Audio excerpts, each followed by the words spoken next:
存阈值正在刺激3302，正阵地击。等等，报告，活体样本3302出现异常反应，3302出现异常反应。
3301，回家喽。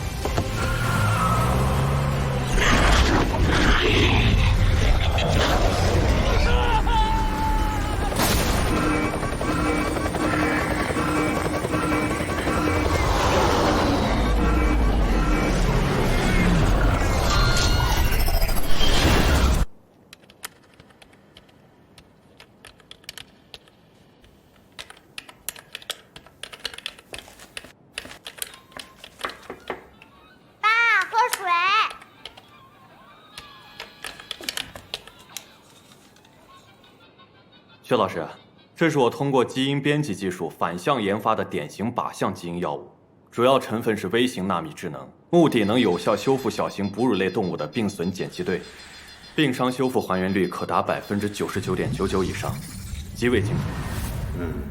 所以我称它为射日弓1型。小型实验对象有不良反应吗？爸爸，都几点了？我饿了。再等会儿。从目前的10次试验结果来看，没有。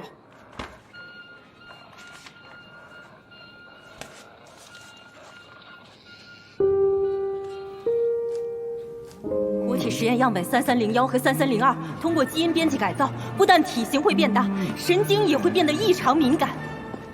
虽然他们原本视力、听力不佳，但改造过程中已经弥补了这些缺陷。也就是说，他们所有的感官都已经被提升数倍。这些可贵的实验成果，都有赖于周博士对公司 Alpha 计划付出的心血，我都知道。你想说什么？只有3301能发出让3302接受到的低频声波。如果3301没遇到危险，它为什么会发出刺激到3302的声音？你不是说要把已经改造成功的3301移交自然科研基地看护吗？请进。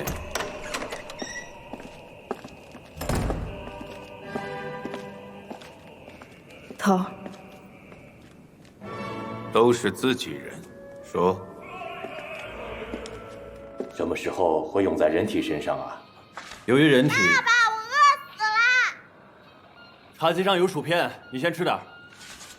由于人体比小白鼠大很多，所以药物能吃吗？在沙发上。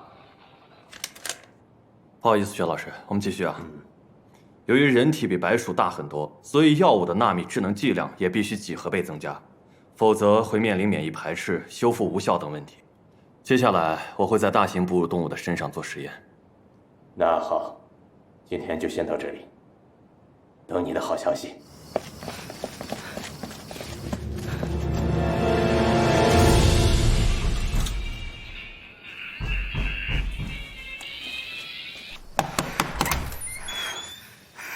宋老师，这是怎么了？出事儿了，金云失踪了。失踪？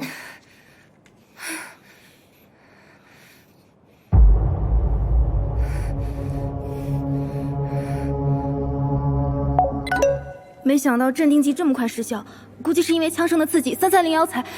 So, the drug is picking up the goods. All finished. Of course. Where's the goods? Blood. 我刚去地下实验室搜查过，3302也没找到。头，这2个书生可是非常善于。你们到底在做什么交易？ Go to rest. The harder you work, the better you'll be paid. I'm very happy to work for ambitious books like you. Of course, there is no need to share the money I can make by myself. I remember, there's an old thing in China.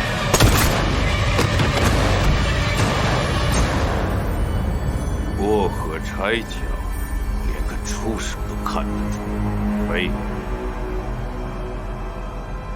这2个活体样本的实验开发成本高达3000万美金，公司不会为周博士单纯的科学理想买单，只会为更大的利益买单。为了更大的利益，我又怎么会让利给那些非法药商？你疯了！这是犯罪！犯罪？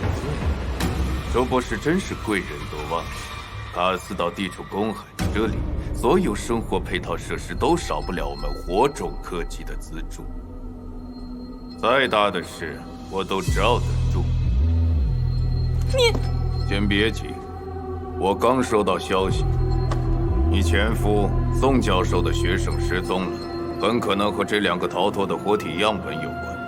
我猜他不会坐视不管。不过，我是个有爱心、有原则的人。听说你们的宝贝女儿一直由宋教授照顾，她这一次，宋小婷小朋友可不得有公司来照顾。你监视小婷，你要是敢动我女儿一根头发，我……您是公司聘来的首席科研专家，还请您认清自我，并服从配合公司的一切安排。当务之急是找回活体样本，这是公司最高机密，我们就不劳宋教授费心了吧？明白。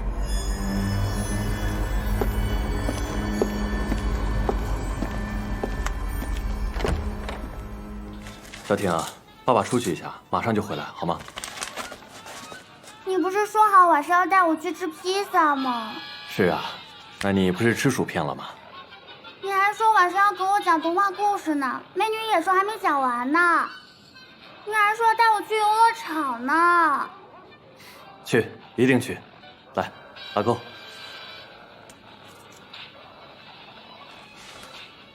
你们两个，跟我来。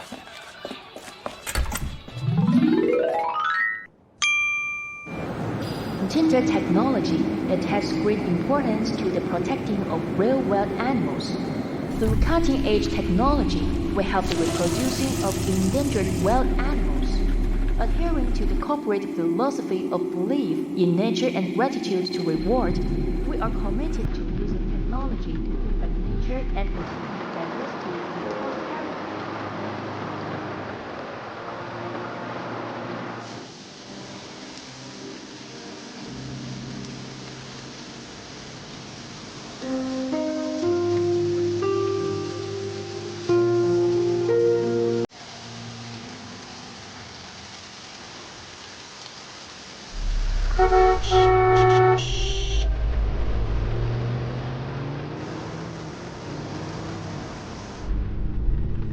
那会儿，哎呀，它有没有可能是犀牛的？你说。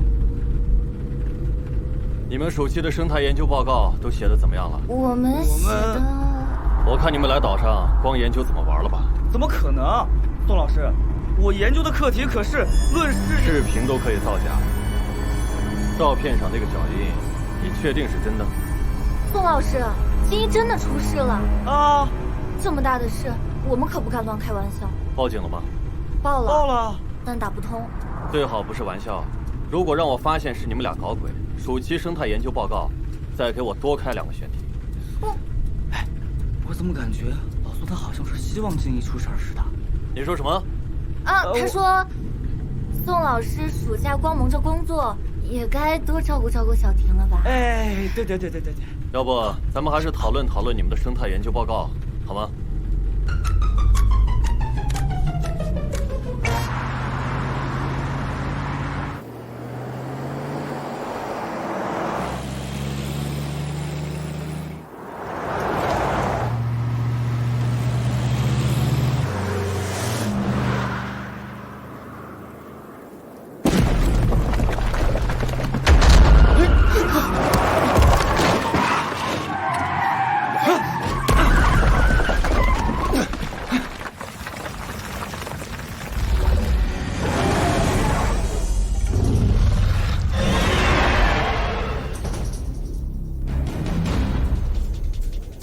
头好像是宋教授的女儿。请他回公司。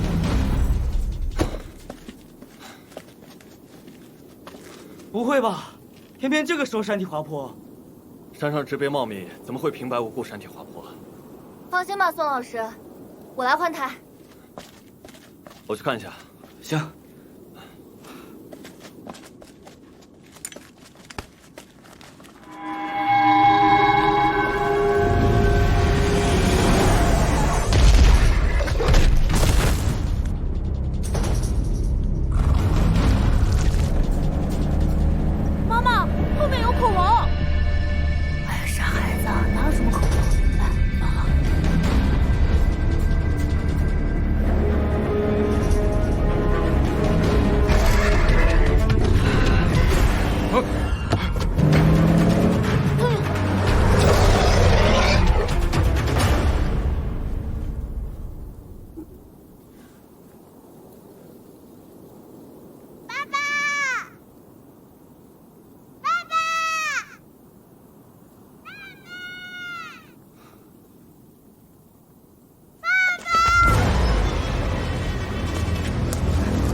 怎么回事？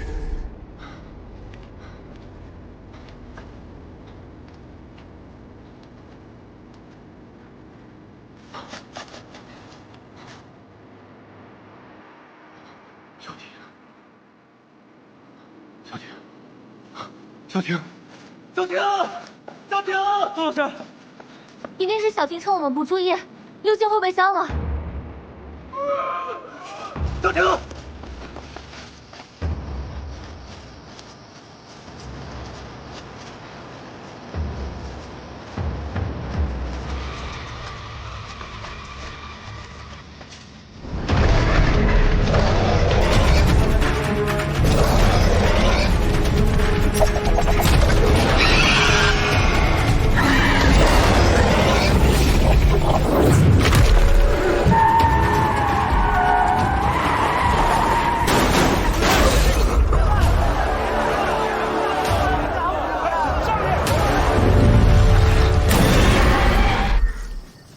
你不怕？不怕。我怕。你有没有看到一个小女孩这么高，穿双红色皮鞋？啊？她在哪儿？她在哪儿？她在哪儿？说呀！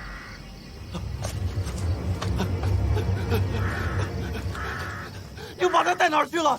她人呢？你说呀！你说呀！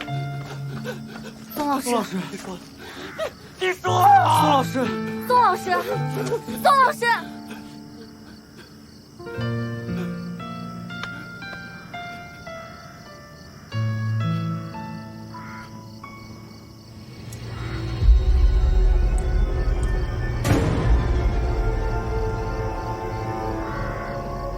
宋老师，文儿，快过来看！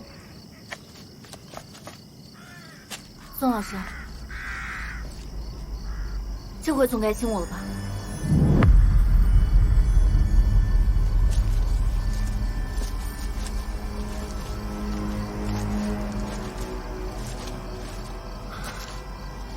他们还有2个人幸存，反击，怪我在追他们。他们边打边跑。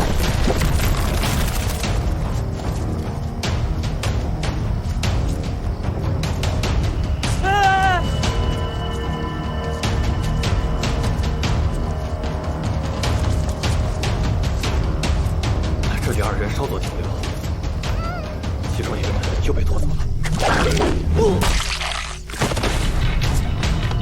而小婷就在这时，趁机继续往前跑。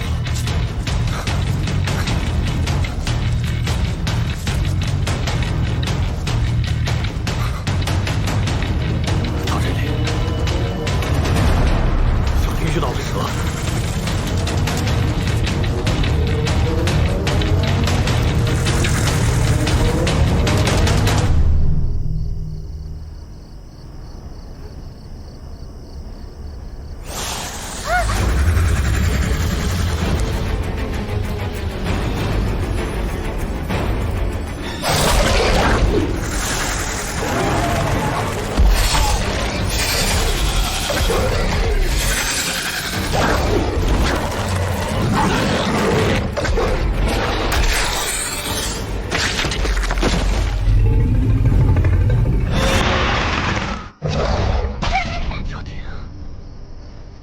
拖走了。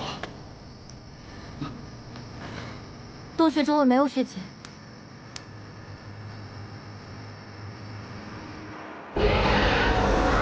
小婷，小婷。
凶狠，恐怕金一的。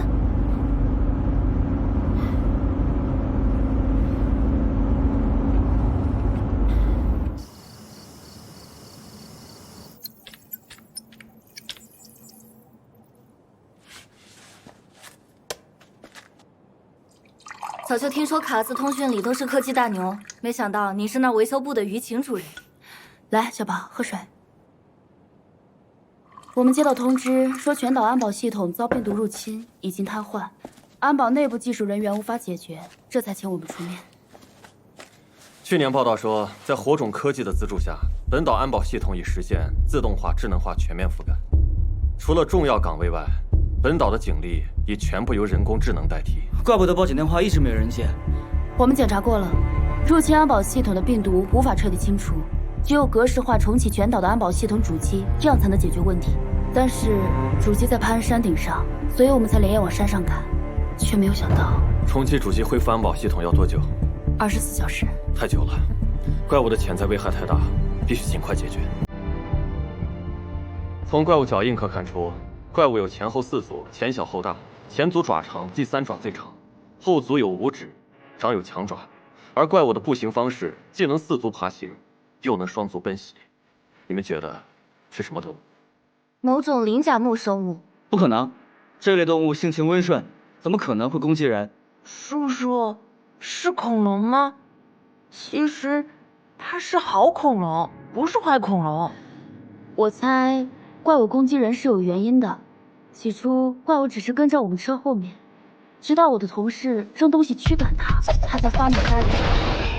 我抱着小宝躲在车后面，可是奇怪的是，它并没有继续伤害我。假设怪物攻击人类只是受到伤害后的自卫行为，它本身并没有什么受损，那是不是可以佐证怪物很有可能就是鳞甲目生物？宋老师，现在这年头哪还有那么大的鳞甲目？为什么没有？你们看，如果怪物不会主动伤人，那小婷和静怡会不会？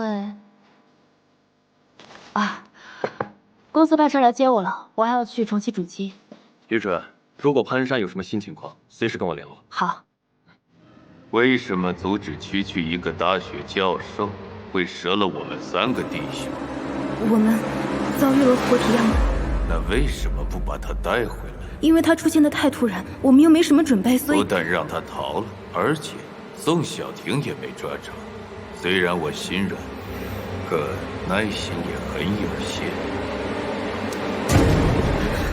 别紧张，我记得曾经有个小女孩跟着他翻了尸的爸妈偷渡到这座岛上，因为是黑户，所以找不到正经工作，只能重操旧业，在黑市上倒一些糊口，袭击、下毒。结果那次被抓了出去，就再也不走。那个小女孩差点饿死街头，她一直喃喃地说：“我想活，想活。”你还记不记得当初是谁养活了她？好，我知道该怎么做。你们2个先去休息吧。那您呢？我还要提取甲片基因做测序比对，去吧。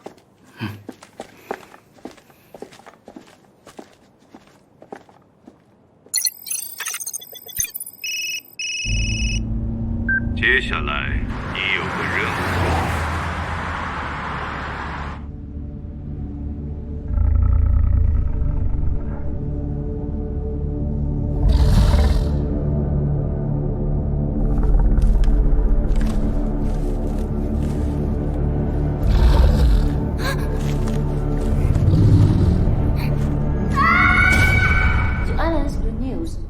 About 5 o'clock yesterday afternoon, a private helicopter crashed near Pier 6. 现在几点了？ At present, 中午了。 all crew members 怎么不早点叫我？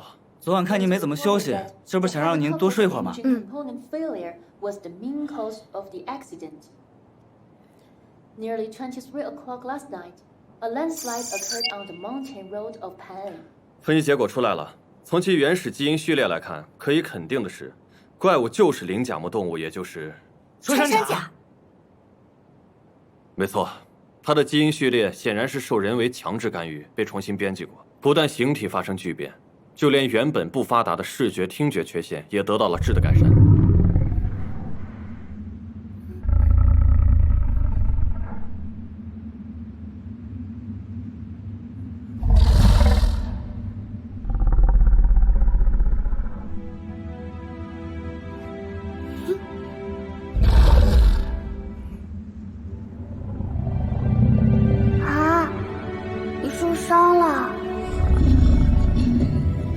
以前去野营，我妈每次都让我带上这个，对伤口很管用的。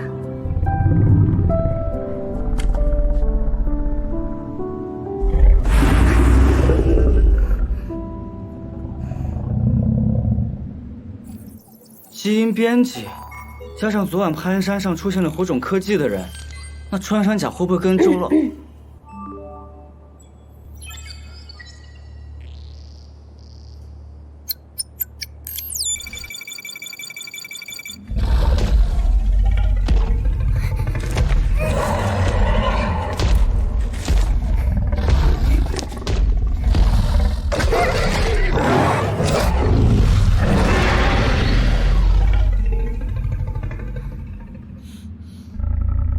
原来他怕你呀！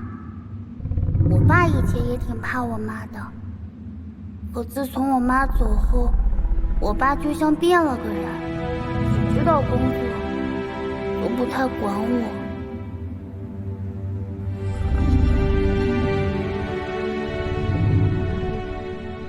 什么？小婷也丢了？宋南啊，你这个当爸的也太马虎了。我现在还在欧洲看一个科研峰会，抽不开身呢。这样吧，我另外有个学生，也算是你的学妹，刚好也在岛上工作，或者她能帮得上你。好的，谢谢薛老师。这是妈妈送给我的，送给你，你要早点好起来哦。以后我们就是好朋友了。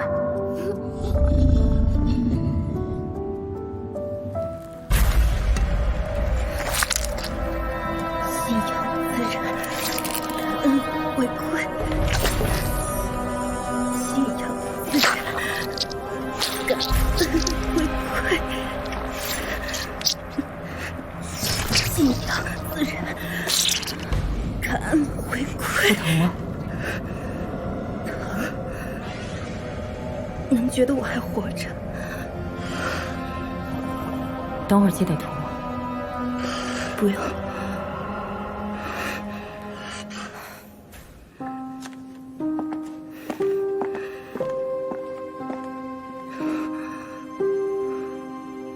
两个出生下落不明，说吧，用什么办法才能找到他们？周博士，没有，真的没有。卡俄斯岛这么大，想找到他们本来就是大海捞针。当科技无法解决时，或许我们可以动用情感。什么意思？周博士就不好奇，去年我是怎么抓住这两只穿山甲的吗？我们火种科技在生物科研领域已经拿到了这么多荣誉奖杯，但只有一件才是最珍贵的。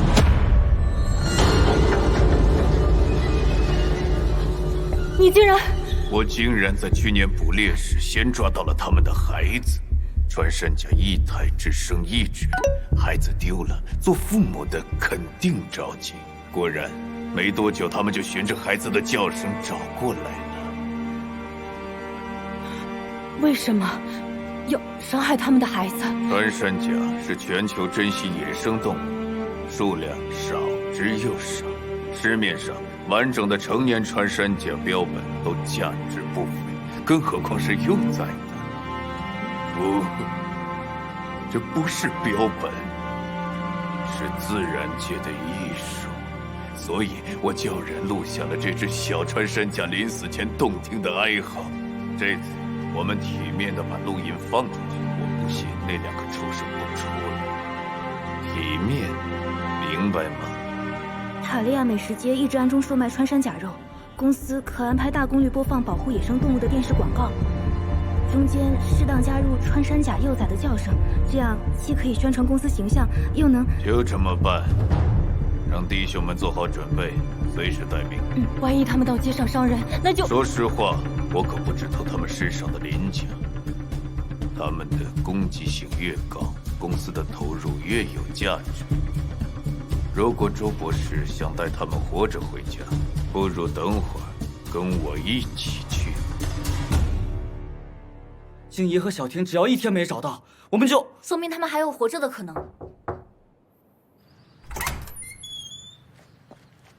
请问您是？宋南学长你好，我是杨彤，本岛野生动物管理局调查专员，薛教授的学生。哦，你好，你好，请进。你不是？这么巧，你们是宋学长的学生？Gender technology attaches great importance to the protecting of rare wild animals. Through cutting-edge technology, we help the reproducing of endangered wild animals. Adhering to the corporate philosophy of belief in nature and gratitude to reward, we are committed to using technology to feedback nature and continue.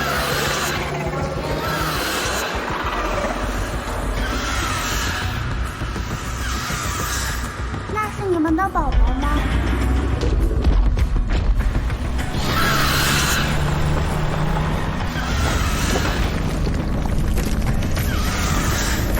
盗猎、交易、珍稀野生动物的不法药商的直升机，在卡俄斯岛失事。薛老师是专攻生物科技领域的奥林匹斯财团专家组顾问之一，而岛上火种科技的主要股东就是该财团。这是薛老师获得的一手资料。昨晚直升机上的死者是被奥林匹斯列为黑名单的一批不法药商，而事发地附近的6号码头也有激烈的交火痕迹。几乎与此同时，全岛安保系统被黑。那是不是可以推断，有人预测到6号码头要出事，所以才黑了安保系统？那么，谁有能力黑进严密的安保系统？火种科技资助本岛安保系统实现自动化、智能化，他们知道安保系统的漏洞不稀奇。那么，谁又会在岛上与不法妖商发生冲突？还是火种科技？为什么他们会发生冲突？因为变异穿山甲。火种科技一直标榜自己用科技保护珍稀野生动物，维持生态多元，所以才得到财团的信任和投资。但事实上发现，他们阳奉阴违，不但背地里对穿山甲做基因实验，更将其卖给不法药商，双方引发冲突，导致大战。在没彻底查清楚前，这是最合理的解释。我听薛老师说了，目前只要找到变异穿山甲的巢穴，或许就能找到小婷。杨专员费心了。学长客气了，叫我小彤好了。谁也不希望小婷出事，我尽点力也是应该的。啊，先吃点薯片吧。我不吃薯片。那吃点薯条。停！穿山甲叫上来。穿山甲都是晚上活动，他们好像去美食街了。糟了！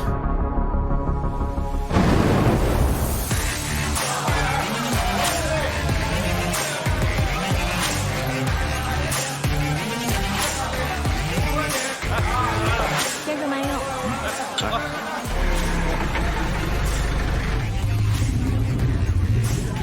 来，你们看，这你们家肉？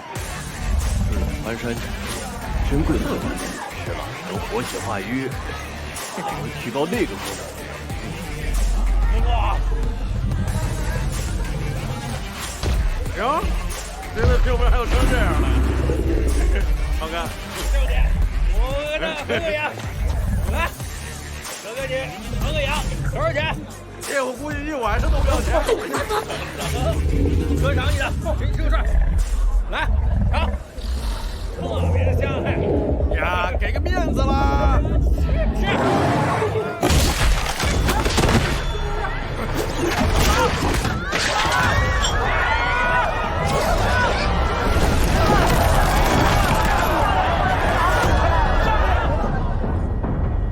穿山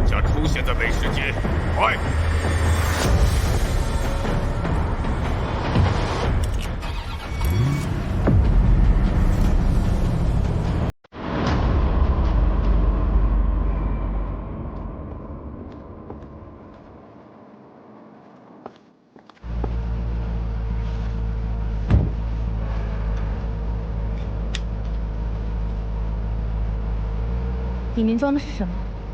等会儿可能用得上。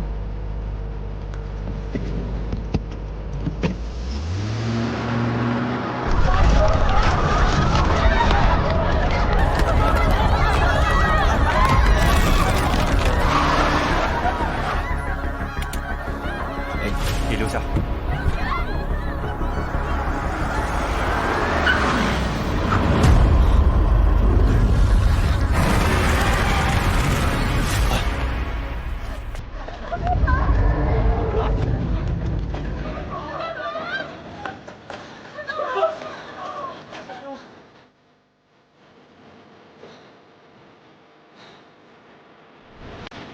行动！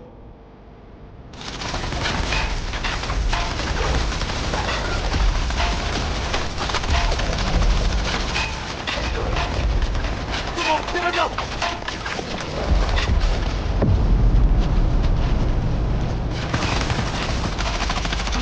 快走！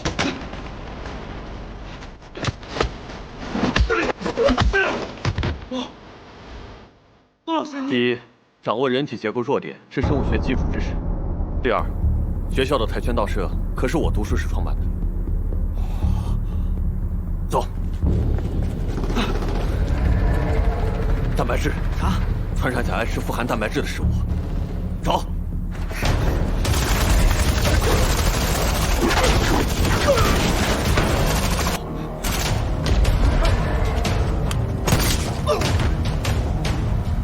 给我上！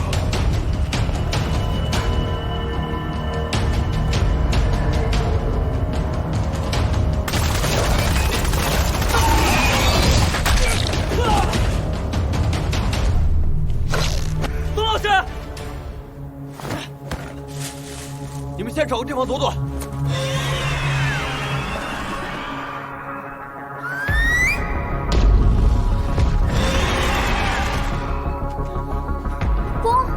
先进去，我帮你拿。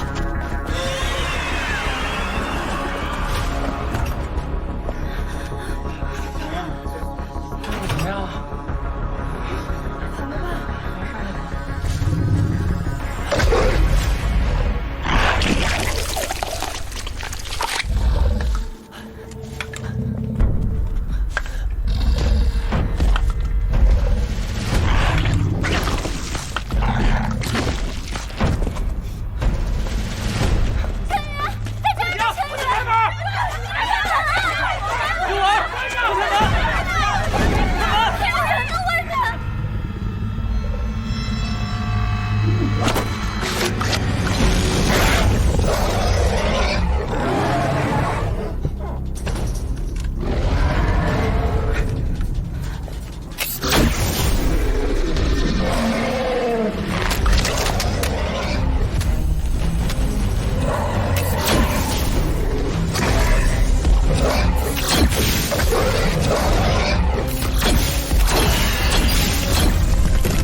我不进去了。小月，你回来！快过去了！我给你拿好，别再丢了。小月姐，我这拿好，别再丢了。我出去救吗？别这样！我这拿好了。我求你们了！我求你们了！给我听着。其实我能和你来到岛上已经很开心了。好好保护自己。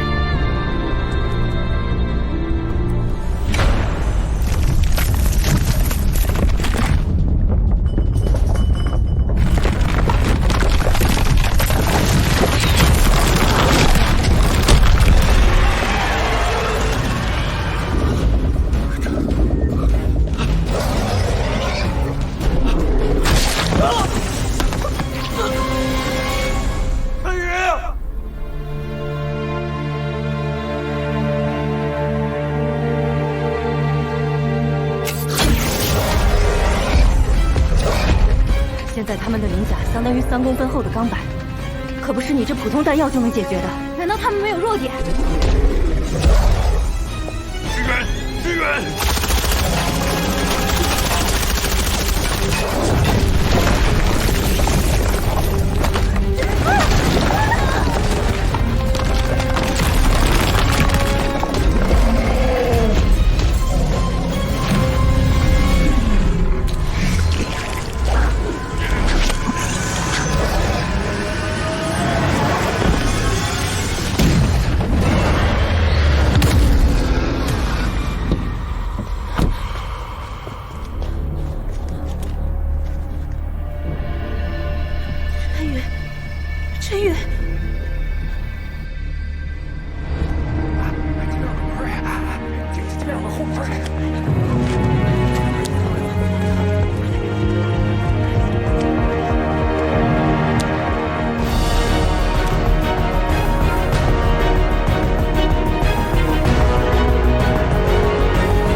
Latest news.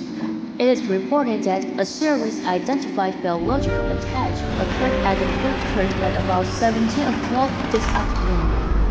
Recently, due to the upgrade of the security system, the island artificial intelligence police force could not be informed and act in time, while the leading company on the island, Tender Technology, shouldered its social responsibility. Dispatched manpower immediately to stop this vicious incident.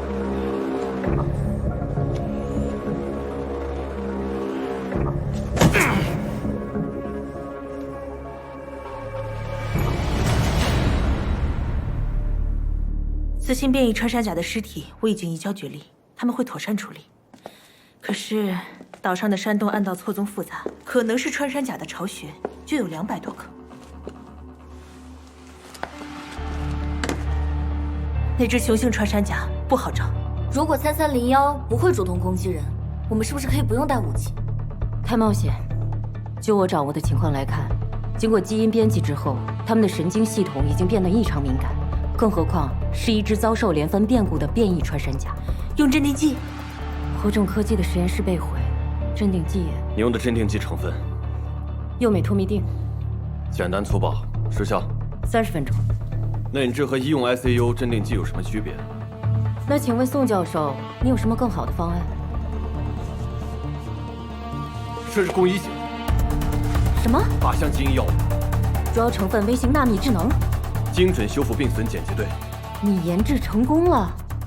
这可是我研究多年的科研成果。我早就说过，基因编辑就像一把刀，它可以伤害动物，也可以保护动物。你就是这么保护小婷的？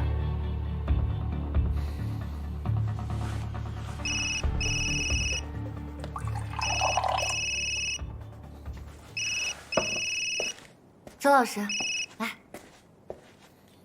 于主任，我方便你说。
纳米智能重构异变神经元的基因，诱导异化神经细胞凋亡，同时诱导表达 OSK 转录因子刺激正常的神经细胞分化再生，替换掉凋亡的变异神经元，精准修复它的中枢神经，这样就能大大降低它将来的神经变异恶化以及可能导致的攻击风险。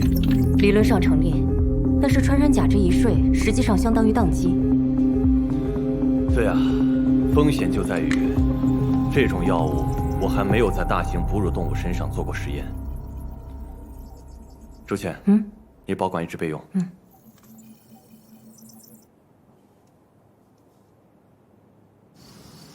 那个杨专员哪来的？啊，他也是薛教授的学生，这么算起来，还是周老师您的学妹呢。什么学妹？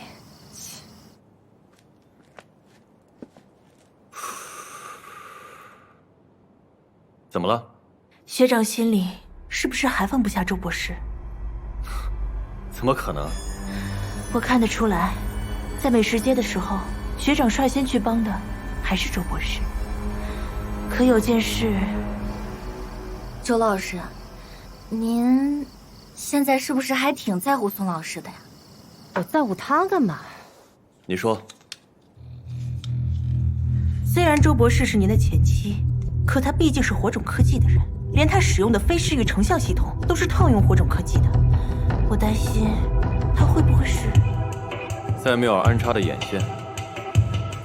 毕竟，变异穿山甲是周博士的实验成果，你把新型镇定剂交给他保管，万一火种科技对穿山甲另有企图，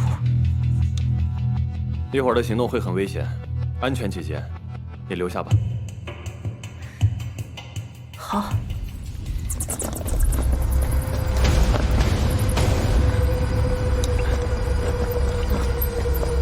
这是我给穿山甲做基因实验时秘密研发的非视域成像系统，专用来跟踪观察它们的去向以及野外生活习性。3301，原来它就在潘山地下。昨天他们逃跑以后，范淼一直拿小婷要挟我，要启动这套设备，我需要时机。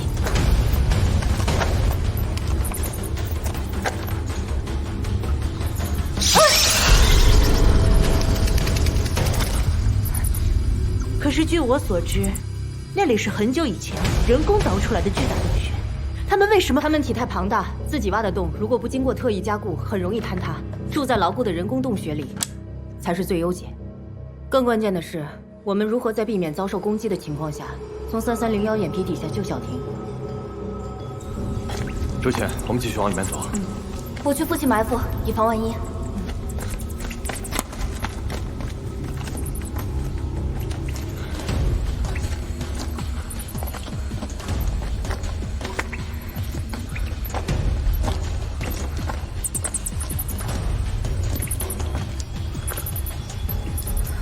前方岔路，向右330米，就到达3301的巢穴了。奇怪，穿山甲都在夜间活动，怎么大半夜他还在巢穴里？假如你老婆死了，你还有心情出去浪？嘿。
我倒要看看，是你的剑快，还是我的子弹快。想杀就杀，少废话。他的命对你没用。宋教授，你觉得什么更有用？公平交易，放了他。你想得到3301，我带你。可我杀了他，减少一个潜在危险，更能降低你我的交易风险。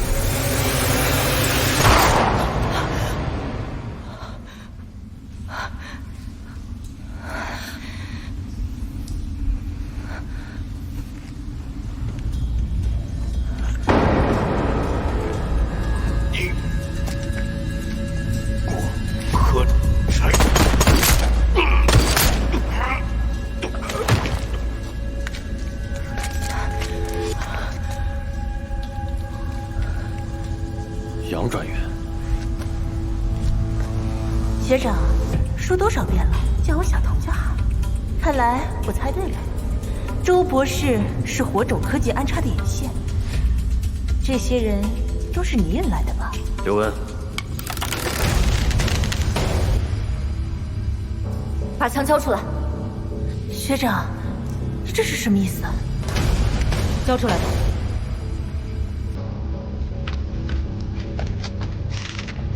火种科技的眼线不是周博士，而是你。学长，你冤枉我！我从来没有怀疑过你，直到几个小时以前，于主任给我打的那个电话。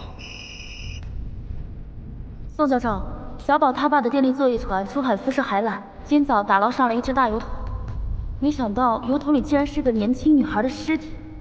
她的手机进了水，可经过我们修复发现，这个女孩叫娄静怡，好像跟小陈、小刘他们是同学。起初，刘文和陈宇在海滩度假村的巷子里遇到你时，你正和2名工人抬着一个不明物体撤离，所以你带走的并不是珍稀野生动物的尸体，而是静怡的尸体。你在故意掩盖事实。昨天我去调查静怡的去向，半路遇到山体滑坡，并在事发地附近遭遇火种科技的人。变异的穿山甲虽居潘恩山地下，却不会主动攻击人类。那么山体滑坡一定是火种科技预先埋伏，人为造成的。可火种科技为什么会掌握我当晚的行动记录？因为我们当晚找静怡时，只有杨专员见过我们，他生怕我们插手调查，因此暗中跟踪。旅游是卡俄斯的支柱产业，我是担心静怡的死曝光后，会对本岛的旅游和经济产生极大的负面影响。之前你怀疑周博士为什么会有异常反应？你说，虽然周博士是您的前妻，可他毕竟是火种科技的人，我担心他会不会是Samuel安插的眼线。毕竟变异穿山甲是周博士的实验成果，你把西行这秘籍交给他保管。有异常反应证明你说谎，你说谎证明你诬陷周杰，转移视线，做贼心虚，甚至你根本就不是什么野生动物管理局的专员。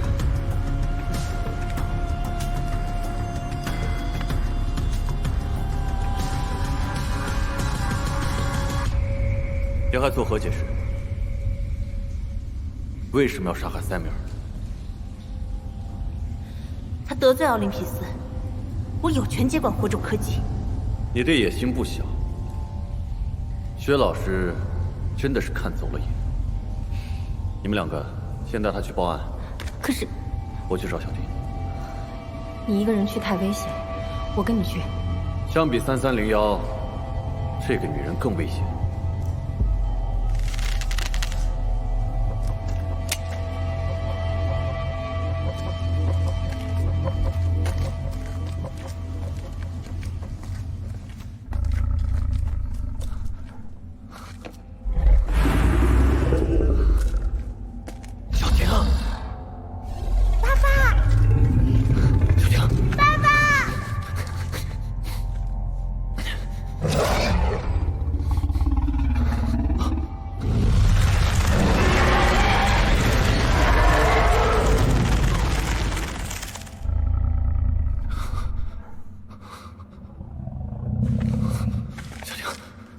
你有没有摔着？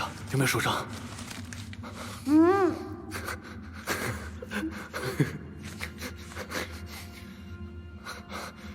是爸爸对不起你，对不起。爸爸现在就带你回家，好吗？啊。好。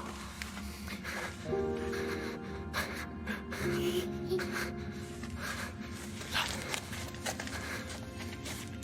走。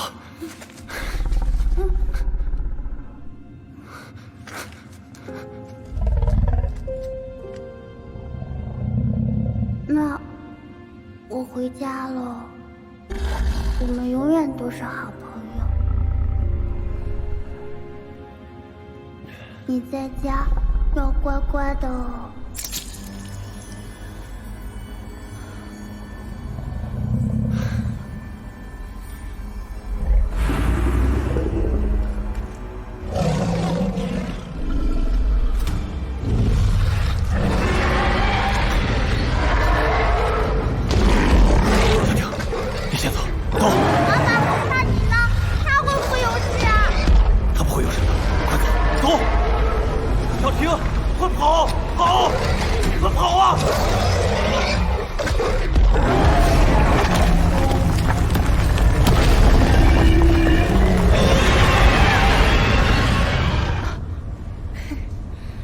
宋教授给了他一针兴奋剂。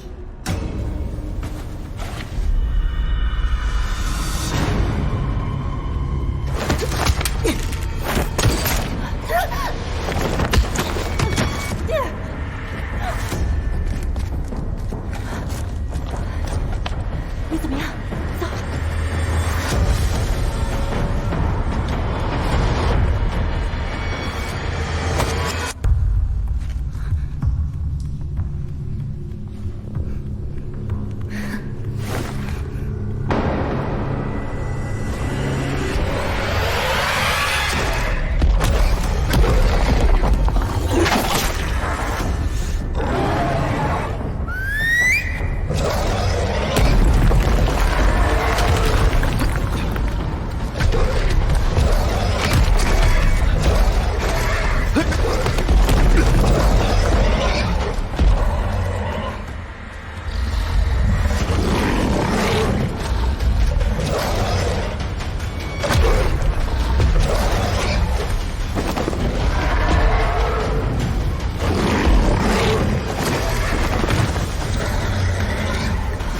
让我来。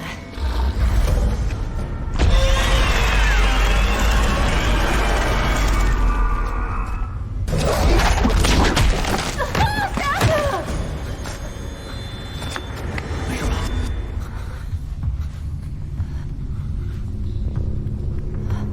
爸爸，妈妈！小婷，小婷，姓杨的，你要是敢动他一根头发，我……小婷，有爸爸在，别怕。有什么冲我来，放了他！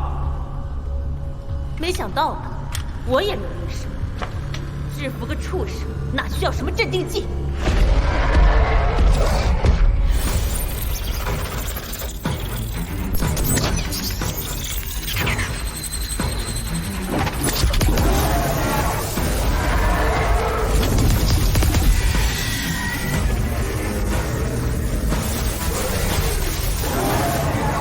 愣着干嘛？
妈看。妈妈，你没事吧？